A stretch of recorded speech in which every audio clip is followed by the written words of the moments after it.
অন্যায় করব না, গুনাহ করব না, গুনাহ থেকে বেঁচে থাকবো, এটা হবে আজকের মাহফিলের ওয়াদা। বুঝেননি কথা? আজকের মাহফিল থেকে ওয়াদা করে বের হব, অন্যায় করব না, গুনাহ করব না, পাপ করব না। যদি গুনাহ হয়েও যায় তাইলে সাথে সাথে তওবা করে ফেলবো। কারণ রব্বে কারীম বলেন, রাসূল আরবি বলেন, আত-তাইবু মিনাদ যামবি কামাল লা যামবা লা। যেই ব্যক্তি তওবা করেছে সে গুনাহ থেকে এত পবিত্র হয়ে গেছে যেন জীবনে তার গুনাহ নাই। ও দুনিয়ার মুসলমান, ভালো করে বুঝো, ভালো করে বুঝো। ইস্তিগফারের কারণে মানুষ রবের প্রিয় হতে পারে, তওবার কারণে মানুষ রবের কাছে হতে পারে, তওবার কারণে মানুষগুলো আল্লাহর প্রিয় বান্দা হতে পারে। চোখের পানির কারণে জাহান্নামের আযাব থেকে আল্লাহ তাআলা বাঁচায় দেন। যদি গুনাহ করতে মনে চায় জাহান্নামের কথা স্মরণ করো, যদি গুনাহ করতে মনে চায় কবরের আযাবের কথা স্মরণ করো, যদি মনে গুনাহের করতে মনে চায় তাইলে দুনিয়ার এই যত গুনাহের কারণে শাস্তি পাওয়া যায় এগুলোর দিকে স্মরণ করো, কবরের আযাবের কথা স্মরণ করো, ওই কিয়ামতের ময়দানের আযাবের কথা স্মরণ করো। দেখবা ধীরে ধীরে ধীরে ধীরে গুনাহ থেকে বেঁচে থাকা সম্ভব। ও দুনিয়ার মুসলমান, যদিও আমরা গুনাহ থেকে বাঁচতে পারবো না, কিন্তু রব্বে কারীম বলেন চেষ্টাটা তোমার দায়িত্ব। যদি চেষ্টা করতে পারো গুনাহ থেকে বাঁচায় রাখার দায়িত্ব আমি আল্লাহ। বান্দার কাছ থেকে শুধু রব চেষ্টা চান, এই জন্য গুনাহ করার শক্তি দিয়াও আকল দিয়েছেন। আকল দিয়া রাগ, হিংসা, লোভ, যৌন চাহিদা তথা গুনাহ থেকে বেঁচে থাকাটা নিয়ন্ত্রণ করবা। যদি নিয়ন্ত্রণ করতে পারো তাইলে তোমার আকল থেকে লাভ আছে, নয়তো আকল থেকে লাভ নেই। এই জন্য পয়গম্বর ইউসুফ আলাইহিস সালাতু সালামকে জুলাইখা 7টা দরজায় তালা লাগায় রুমের ভেতরে নিয়ে গেছে। এমন 7টা দরজায় তালা, যেই 7টা দরজার বাইরে খবর আসেও না, ওখান থেকে কোনো খবর ভেতরেও যায় না। জুলাইখা এখন ইউসুফকে একা একা পায়া ডেকে বলে, ইউসুফ রে, কতদিন ধরে তোমার প্রেমে আমি আসক্ত হয়ে আছি, তোমাকে ইশারা করে বুঝাইতে চাই, তুমি বুঝতেও চাও না, আমার দিকে ভ্রুক্ষেপ করো না। আজকে 7টা দরজার মধ্যে তালা লাগায়া তোমাকে আমার রুমের মধ্যে আনলাম, আমার সাথে খারাপ কাজের জন্য লিপ্ত হও, মনের বাসনা পূরণ করো, আসো আমরা দুজন প্রেম নিবেদন করি। পয়গম্বর ইউসুফ আলাইহিস সালাম বললেন, না না, আমার রবকে ফাঁকি দিয়া এমন অন্যায় কাজ আমি করতে পারবো না, কারণ আমার রব আমার সব অন্যায়গুলো তাকায় তাকায় দেখবেন। আমার রব, আমার আল্লাহ আমাকে অনেক বেশি ভালোবাসে। আমি আমার রবের সাথে বেঈমানি করতে পারবো না, আমি আমার রবের সাথে নাফরমানি করতে পারবো না। জুলাইখা মনে করেছে মনে হয় তার মূর্তির কথা বলতেছে, কারণ তখনও জুলাইখা মূর্তি পূজক ছিল। নিজের চাদর দিয়া ওই মূর্তির উপরে চাদরটা ফেলে রেখে বলে, ইউসুফ এখন আর আমার রব আমাকে দেখে না, আসো আমরা দুজন অন্যায়ের মধ্যে লিপ্ত হয়ে যাই। পয়গম্বর ইউসুফ আলাইহিস সালাম বলেন, যদিও তোমার রবকে কাপড় দিয়ে ঢেকে দিলে দেখে না, কিন্তু আমার রব এমন একজন রব যে রব গোপনও জানেন, প্রকাশ্যে যা হয় তা সব জানে। ঢেকে দিলে আমার রব আমার খবর জানেন। রব থেকে বেঁচে থাকার সুযোগ নাই। পয়গম্বর ইউসুফ আলাইহিস সালাম অন্যায় থেকে বাঁচবে, জুলাইখা বারবার করে ধোঁকা দিচ্ছে আর বলে, ইউসুফ রে, মনের বাসনা পূরণ করো। পয়গম্বর ইউসুফ আলাইহিস সালাম দরজার দিকে তাকায়, জুলাইখা ডেকে বলে, তাকায় লাভ নাই, এই দরজা একমাত্র আমার অনুমতি ছাড়া খোলা হবে না। একটা দরজাও খোলা নাই, সবগুলো আটকানো। পয়গম্বর ইউসুফ আলাইহিস সালাম জানেন, বান্দার চেষ্টা যেখানে শেষ হয়ে যায় সেখান থেকে কার রহমত শুরু হয়? আঙ্গুলটা উঁচা করে চিল্লায় জোরে, কার রহমত শুরু হয়? ওয়ামান ইয়াত্তাকিল্লাহ يجعل له مخرجا ومن يتق الله يجعل له مخرجا। রব করিম বলেন, আমার কোন গোলাম যদি আমি আল্লাহকে ভয় পেয়ে গুনাহ থেকে বেঁচে থাকে, ওরে আমি আল্লাহ তাআলা বের করার রাস্তা তৈয়ার করে দেই। আল্লাহু আকবার চিল্লায়া বলেন। দরজার দিকে তাকিয়েছেন, খুলবে কি খুলবে না জানা নাই। জুলাইখা হাত বাড়িয়েছে, পয়গম্বর ইউসুফ আলাইহিস সালাম দৌড় দিয়েছেন। দরজার প্রথম দরজায় হাত লাগালেন, দরজা খুলে গেল। দ্বিতীয় দরজার মধ্যে হাত লাগাইলেন, দ্বিতীয় দরজাও খুলে গেল। তৃতীয় দরজার মধ্যে হাত লাগাইলেন, তৃতীয় দরজাও খুলে গেল। চতুর্থ দরজায় হাত দিলেন, চতুর্থ দরজাও খুলে গেল। আল্লাহু আকবার। এক এক করে করে করে করে 7টা দরজার তালাগুলো সব খুলে যায়। এগুলো খুলে দিয়েছেন কে? চিল্লায় বলো। এই জন্য বলি মুসলমান, গুনাহ থেকে বেঁচে থাকো। যদিও গুনাহ হয়ে যাবে, সাহাবায়ে কেরামদের মধ্যে কিন্তু গুনাহ ছিল না। গুনাহ হয়ে গেলে সাহাবায়ে কেরাম তওবা করতেন। আপনার আমার মধ্যে এখন গুনাহের পরিমাণ এত বেড়েছে, এত বেড়েছে, এত বেড়েছে। শয়তান ধোঁকা দিয়ে তওবা করাও বন্ধ করে দেওয়ায়, শয়তান ধোঁকা দিয়ে তওবা থেকে আপনাকে আমাকে ফিরিয়ে রাখতেছেন। অথচ সাহাবায়ে কেরামদের অবস্থা এমন ছিল, অন্যায় করে ফেললে তওবা করতেন। কেমন অন্যায়? নামাজের মধ্যে যদি তাকবীরে তাহরিমা ছুটে যাইত, সাহাবায়ে কেরাম আফসোস করতেন, চোখের পানিগুলো ফেলে ফেলে কান্না করতেন। জীবনে কোন সাহাবী ঈমান গ্রহণের পরে জিনার মধ্যে লিপ্ত হন নাই, কোন সাহাবী অন্যায় কাজের মধ্যে লিপ্ত হন নাই। আল্লাহু আকবার। এরপরেও 2-1 সাহাবায়ে কেরামদের থেকে যদি কোনো অন্যায় হয়ে যেত, এমন পাক্কা সাচ্চা দিলে আমার মালিকের কাছে তওবা করতেন। রব্বে করিম খুশি হইয়া জিন্দেগীর সব গুনাহগুলো মাফ করে দিতে। আল্লাহু আকবার। নবীর সাহাবী সালাবা রাদিয়াল্লাহু আনহু রাস্তা দিয়ে হাঁটে,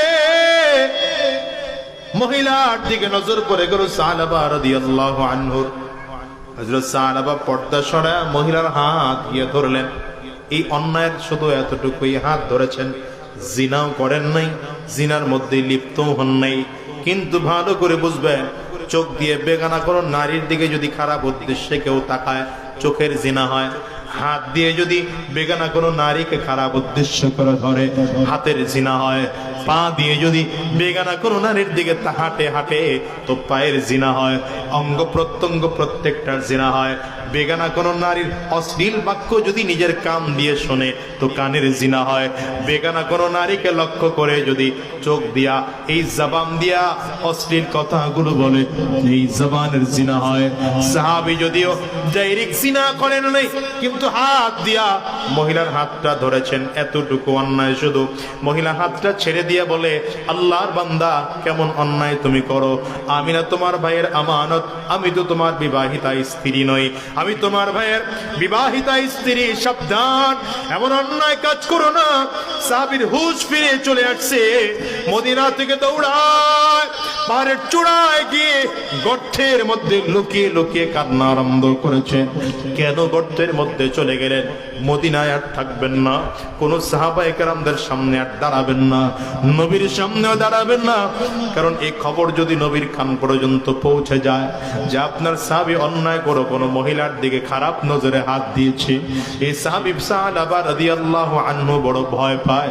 চেহারাবান নবীর কেমন করে আমি দেখাবো, চেহারা আমি আমার নবীর কেমন করে দেখাবো? লজ্জায় চলে গেলেন মদিনা ছেড়ে। সাহাবায়ে কেরাম যুদ্ধ শেষ করে ফিরে আসছে, সালাবা কই না, সালাবা রাদিয়াল্লাহু আনহুকে কোথাও খুঁজে পাওয়া যায় না। খুঁজতে খুঁজতে পাহাড়ের চূড়ায় গিয়ে গর্তের মধ্যে কান্নারত পাইলেন। চলে আসলেন, সালাবা আসো, মদিনায় আসো, বাড়িতে ফিরে আসো। হযরত সালাবা কয়, ফিরবো না, তবে আমার যদি নিতে হয়, হাতের মধ্যে হ্যান্ডকাপ পড়ায়া আসামিকে জেলখানায় যেমন করে নিয়ে যায়, আমারও তেমন করে নিয়ে যাও। হাতের মধ্যে রশি পেঁচায় হ্যান্ডকাপ পড়ায় নিয়ে আসতেছে। পথে মধ্যে দাঁড়ায় গেছে, নবীর কাছে নিও না, আমার বড় লজ্জা লাগে, নবীর কাছে দাঁড়াইতে পারবো না, আমারে আমার ভাই আলীর কাছে একটু নিয়ে যাও, দেখি আমার মাফ করানোর কোনো ব্যবস্থা করতে পারেন কিনা। হযরত আলী রাদিয়াল্লাহু আনহুর কাছে নিয়ে গেলেন। ভাই আলী, এমন অন্যায় করে ফেলেছি আমি, আমারে আমার মালিক মাফ করবে কিনা বলো। হযরত আলী রাদিয়াল্লাহু আনহু বলেন, মাফ করা না করা তো আল্লাহ পাকের ব্যাপার। তুমি যেহেতু এত বড় অন্যায় করেছো, তুমি আমার ঘর থেকে বের হয়ে যাও, আমার ঘরে থাকতে পারবে না। চলে আসলেন হযরত ওমর রাদিয়াল্লাহু আনহুর বাড়িতে। তিনিও বললেন, আমার ঘর থেকে বের হয়ে যাও, মাফ করা না করা আল্লাহ পাকের ব্যাপার। চলে আসছেন আবু বকর সিদ্দিক রাদিয়াল্লাহু আনহুর বাড়িতে। তিনিও বললেন, মাফ করা না করা আল্লাহ পাকের ব্যাপার। তুমিও আমার ঘর থেকে বের হয়ে যাও। সালাবা রাদিয়াল্লাহু আনহু ডেকে বলে, ভাই মনে করেছিলাম নবীর কাছে যাব না, লজ্জায় নবীর চেহারা দেখাইতে পারবো না, তবে এখন দেখি আমার কোনো ভাই আমাকে মাফ করানোর ব্যবস্থা করতে পারে না, চলো আমাকে নবীর কাছে নিয়ে চলো, দেখি আমার নবী আমারে মাফ করেন কিনা। রহমাতুল লিল আলামিনের দরবারে এসে সালাবা হাজির, পয়গম্বর এমন অন্যায় করে ফেলেছি, গুনাহ করে ফেলেছি, জিনা করে ফেলেছি, আমাকে আমার মালিক মাফ করবেন কিনা বলেন। নবী আমার বলেন, মাফ করা না করা তো আল্লাহ পাকের ব্যাপার, তবে তুমি আমার দরবার থেকে বের হয়ে যাও। নবীজিও তার দরবার থেকে বের করে দিলেন। এইবার সাহাবা দৌড়ায়, আর মদিনায় থাকে না, নিজের বাড়িতেও যায় না, মদিনা ছেড়ে চলে যায়। 3 দিন হয়ে গেল। 3 দিন পরে জিবরিল আমিন আসছেন, পয়গম্বর আসমান আপনি বানিয়েছেন না আল্লাহ বানিয়েছে? নবী কো আমার আল্লাহ বানিয়েছে। জমিন আপনি বানিয়েছেন না আল্লাহ তাআলা বানিয়েছে? নবী বলেন আমার আল্লাহ তাআলা বানিয়েছে। মানুষকে আপনি বানিয়েছেন না আল্লাহ বানিয়েছে? নবী বলেন আমার আল্লাহ তাআলা বানিয়েছে। জিবরিল বলেন, পয়গম্বর আল্লাহ তাআলা আপনাকে জিজ্ঞাসা করেছে, অন্যায় করেছে আল্লাহর বান্দা, আপনি কেন আল্লাহর বান্দাকে আপনার দরবার থেকে বের করে দিলেন? ওই সাহাবা এখন এমন কান্না করেছে, এই কান্নার কারণে এমন তওবা, এই তওবা রবের কাছে কবুল হয়ে গিয়েছে। আমাকে খবরটা আপনার পর্যন্ত পৌঁছানোর জন্য আল্লাহ পাঠিয়েছেন। রাসূল আরবি দাঁড়াইলেন, সাহাবাকে খুঁজে খুঁজে নিয়ে আসতে পারবা কে আছো? সাহাবায়ে কেরাম দাঁড়িয়েছেন, ভাই আলীও দাঁড়িয়েছেন, হযরত ওমরও দাঁড়িয়েছেন, আবু বকর সিদ্দিক, 3 জন দাঁড়িয়েছেন। কারণ ওনারা বলেন, আমরা তো সাহাবাকে আমাদের ঘর থেকে বের করে দিয়েছিলাম। এদিকে মুরব্বি সাহাবী সালমান ফারিসি রাদিয়াল্লাহু আনহু দাঁড়িয়েছে। হুজুর, এই 3 জনের কথা না শুনলে আমার কথা শুনবে, আমি মুরব্বি মানুষ, আমিও আমাকে যাওয়ার অনুমতি দেন। নবীজি 4 জনকে পাঠিয়ে দিলেন। 4 জন খুঁজতেছে সারা মদিনা, কোথাও পায় না। কাউরে জিজ্ঞাসা করে, কেউ সন্ধানও দিতে পারে না। মদিনা থেকে বের হয়ে বিশাল পাহাড়িয়া এলাকা, পাশে ময়দান, ওখানে রাখালেরা বিভিন্ন পশু পাখি চড়াইতেছে। রাখাল দেখে জিজ্ঞাসা করে, এমন লোক, এই তার চেহারা, এই তার অবস্থা, এই তার অবস্থান, এই তার নাম, তোমরা তাকে দেখছো নি, তাকে চিনো নাকি? লোকটা রাখালগুলো ডেকে বলে, আমরা চিনি না, তবে এমন একজন লোক এখানে আছে যে লোকটা এত জোরে জোরে চিল্লায়, চিল্লানোর কারণে আমাদের ঘোড়াগুলো ঘাস খায় না, আমাদের ছাগলগুলো ঠিক মতো ঘাস খায় না, আমাদের পশু প্রাণীগুলো ঠিক মতো করে মাঠে চড়ে না। রাতের বেলা এই মানুষটার চিল্লানির কারণে আমাদের বাচ্চাগুলো মায়ের কোলে ঘুমায় না। মনে হয় তোমরা সেই মানুষটারে খুঁজতেছ। হযরত ওমর বলে, ভাই আর কেউ না, আমি নিশ্চিত এই লোকটাই সালাবা। পাহাড়ের চূড়ায় উঠছেন, রাত বড় গভীর, গভীর রাতে পাহাড়ের চূড়ায় উঠে তাকিয়ে দেখতেছেন সালাবা হাত তুলে আল্লাহর কাছে কান্না করতেছে, আয় আল্লাহ, মদিনার মানুষগুলোর দিকে তাকায় তাকায় দেখো, মদিনার এই মানুষগুলো কত আরামে ঘুমায়, আমি সালাবার আরামে ঘুমানোর কোনো ব্যবস্থা নাই।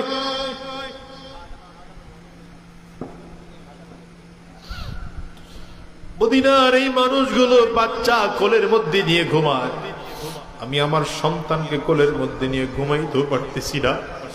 মদিনার মানুষগুলো স্ত্রীর বুকে মাথা রেখে ঘুমায়, আমি সালাবার সেই আরামের ঘুমটাও ঘুমাইতে পারতেছি না। ঘুমালি, আমি ভাই আলীর কাছে গিয়েছিলাম, সে আমাকে তার ঘর থেকে বের করে দিয়েছিল। ওমরের কাছেও গিয়েছিলাম, তিনিও ঘর থেকে বের করে দিয়েছিল। আবু বকর ভাইয়ের কাছে গিয়েছিলাম, তিনিও বের করে দিয়েছিল। নবীর কাছেও গিয়েছিলাম, নবীজিও তার ঘর থেকে বের করে দিয়েছে। সব দরবার থেকে ফিরে আজকে তোমার দরবারে গোলাম হাজির। আয় আল্লাহ, তোমার দরবার থেকে আমারে ফিরে দিও না। হযরত ওমর গিয়ে হাত ধরেছেন, সালাবা চলো, নবী তোমারে যাওয়ার জন্য বলেছে। হযরত সালাবা কয়, যাব না, নবীর কাছে যাওয়ার মতো সাহস আমি সালাবার নাই। বলে না, আমরা 4 জন আসছি, নবী তোমাকে যাইতে বলছে। লম্বা কথা, হযরত সালাবা রাদিয়াল্লাহু আনহু কে নিয়ে আসতেছে। হযরত ওমর রাদিয়াল্লাহু আনহু বলেন, প্রতিমধ্যে আসতে আসতে এত দেরি হয়ে গেছে, ফজরের ইকামত চলতেছিল নামাজের। আমরা সামনের কাতারে জায়গা পাই নাই, সাহাবাকে নিয়ে পেছনের কাতারে দাঁড়িয়েছি। নবীজি নামাজের মধ্যে দাঁড়ায়া কুরআনুল কারীমের সূরা তিলাওয়াত করতেছিলেন। আল্লাহুকুমুত তাকাসুর হাত্তা যুরতুমুল মাকাবির, এই সূরার প্রথম আয়াত তিলাওয়াত করেছেন। নবীজির জবানের তিলাওয়াত শুনে হযরত সাহাবা বিকট আওয়াজ দিয়ে একটা চিৎকার দিয়েছেন। এত জোরে চিৎকার দিয়েছেন পুরো মসজিদে নববী থরথর করে কেঁপে উঠছে এমন মনে হয়। নবীজি দ্বিতীয় আয়াত তিলাওয়াত করেছেন, হাত্তা যুরতুমুল মাকাবির। নবীজির কণ্ঠের দ্বিতীয় আয়াতের তিলাওয়াত শুনা সাহাবা রাদিয়াল্লাহু আনহু আরো জোরে একটা চিৎকার দিয়া জমিনের মধ্যে লুটিয়ে পড়েছেন। নামাজ শেষ করে সাহাবায়ে কেরাম পরীক্ষা নিরীক্ষা করে দেখে আল্লাহর বান্দা এক চিৎকার দিয়ে জমিন থেকে বিদায়। এই দুনিয়ার মানুষ ভালো করে বুঝেন, আপনার আমার থেকে গুনাহ হবে, এটা স্বাভাবিক। তবে সাবধান করে বলি, গুনাহ হয়ে গেলে গুনাহ নিয়ে বসে থাকা যাবে না। এই গুনাহ হয়ে গেলে তওবা করে মালিকের প্রিয় হওয়া লাগবে। গুনাহ করলে তওবার দরজা খোলা আছে না নাই? চিল্লায় জোরে বলেন। গুনাহ করব তবে তওবার দরজা খোলা আছে।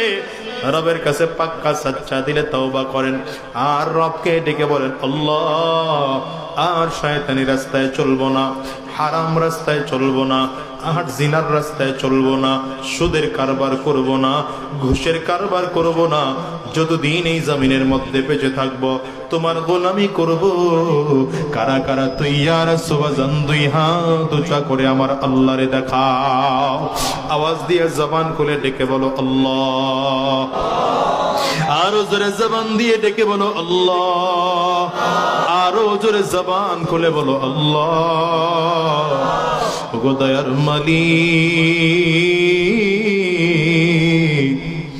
যতজন তোমার গোলাম আমরা দুইটা হাত উঁচু করলাম, আল্লাহ সবাই মিলে ওয়াদা করলাম আর হারাম রাস্তায় চলবো না, শয়তানি রাস্তায় চলবো না, আর বদমাশি রাস্তায় চলবো না, সুদের কারবার আর করবো না, ঘুষের কারবার আর করবো না। আল্লাহ তুমি কবুল করে নাও, কবুল করে নাও, কবুল করে নাও।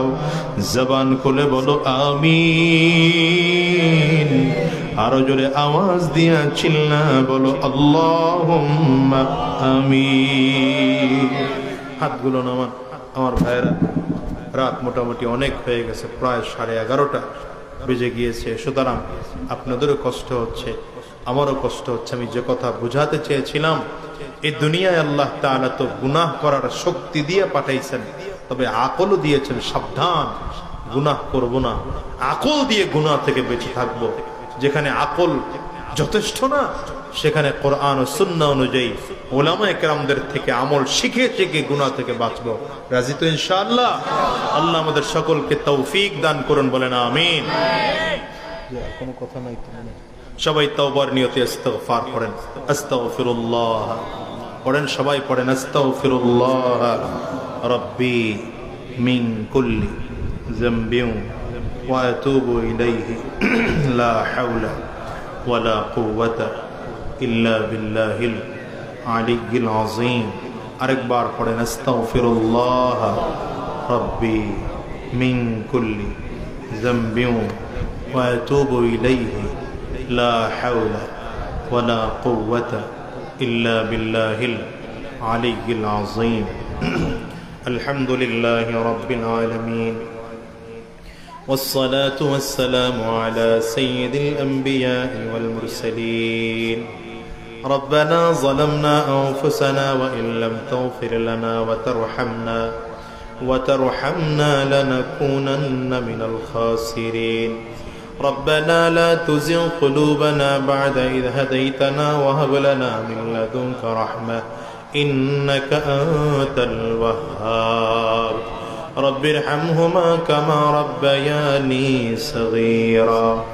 رب ارحمهما كما ربياني صغيرا. ربنا فاغفر لنا ذنوبنا وكفر عنا سيئاتنا وتوفنا مع الأبرار. রব্বুল আলামিন মেহেরবান খোদা, আমাদের জিন্দেগির গুনাহ খাতাগুলো মাফ করে দাও। আয় আল্লাহ, আমাদেরকে দ্বীনের জন্য কবুল আর মঞ্জুর করে নাও। আয় আল্লাহ, যতদিন এই জমিনে বেঁচে থাকবো তোমার গোলামি করার তৌফিক দিয়ে দাও। আয় আল্লাহ, জমিন থেকে যখন বিদায় হয়ে যাব ঈমান নিয়ে যাওয়ার তৌফিক দিয়ে দিও। শয়তানের ধোঁকা থেকে হেফাজত করো আল্লাহ, জালিমের জুলুম থেকে হেফাজত করো আল্লাহ, হিংসুকের হিংসা থেকে হেফাজত করো আল্লাহ। আল্লাহ, আমাদেরকে দ্বীনের জন্য কবুল করে নাও, আমাদেরকে কোরআনের জন্য কবুল করে নাও। দুনিয়ার জমিনে যতদিন বেঁচে থাকবো তোমার গোলামি করার তৌফিক দিয়ে দাও। দুনিয়ার থেকে যখন বিদায় হয়ে যাব ঈমান নিয়ে যাওয়ার তৌফিক দিয়ে দিও। হে রাব্বে কারীম, গোটা বাংলাদেশকে হেফাজত করো, বাংলাদেশের প্রত্যেকজন মানুষকে তুমি হেফাজত করো। আল্লাহ, গরম, এত গরম থেকে আমাদেরকে হেফাজত করো। রব্বে কারীম, অতিবৃষ্টি অনাবৃষ্টি থেকে আমাদেরকে হেফাজত করো। আল্লাহ, আমাদেরকে দ্বীনের জন্য কবুল করে নাও। আমরা যারা মুসিবতের মধ্যে আছি মুসিবত দূর করে দাও, যারা অভাবগ্রস্ত অভাব দূর করে দাও, যারা পেরেশানিগ্রস্ত পেরেশানি দূর করে দাও। আজকের এই মাহফিল করতে গিয়ে যারা টাকা পয়সা মেধা শ্রম বুদ্ধি দিয়ে সহযোগিতা করলেন, প্রশাসনের ভাইয়েরা, জনপ্রতিনিধিরা, মাইক লাইট স্টেজ প্যান্ডেলের দায়িত্ব যারা পালন করেছেন, প্রত্যেককে তুমি কবুল আর মঞ্জুর করে নাও। আয় আল্লাহ, আমাদেরকে দিনদার ইমানদার বানাইয়া দাও, আমাদেরকে দিনওয়ালা ইমানওয়ালা বানিয়ে দাও, আমাদেরকে কোরআনওয়ালা বানিয়ে দাও। আয় আল্লাহ, জাহান্নামের আগুনে কেউ জ্বালায় ওঠা, আয় আল্লাহ, জাহান্নাম থেকে আমাদেরকে হেফাজত করো। যতগুলো আলোচনা করলাম, আরো উলামায়ে কেরাম আলোচনা করেছেন, সবগুলোর উপরে আমল করার তৌফিক দিয়ে দাও। বেহুদা কথার থেকে আমাদেরকে বিরত থাকার তৌফিক দিয়ে দাও। এই মাহফিলকে তুমি কবুল করে নাও, গোটা মাহফিল কানা এলাকাবাসীর জন্য হিদায়াতের জরিয়া বানায় দাও। সুবহানা রাব্বিকা রাব্বিল ইজ্জাতি আম্মা ইয়াসিফুন ওয়া সালামুন আলাল মুরসালিন ওয়ালহামদুলিল্লাহি রাব্বিল আলামিন।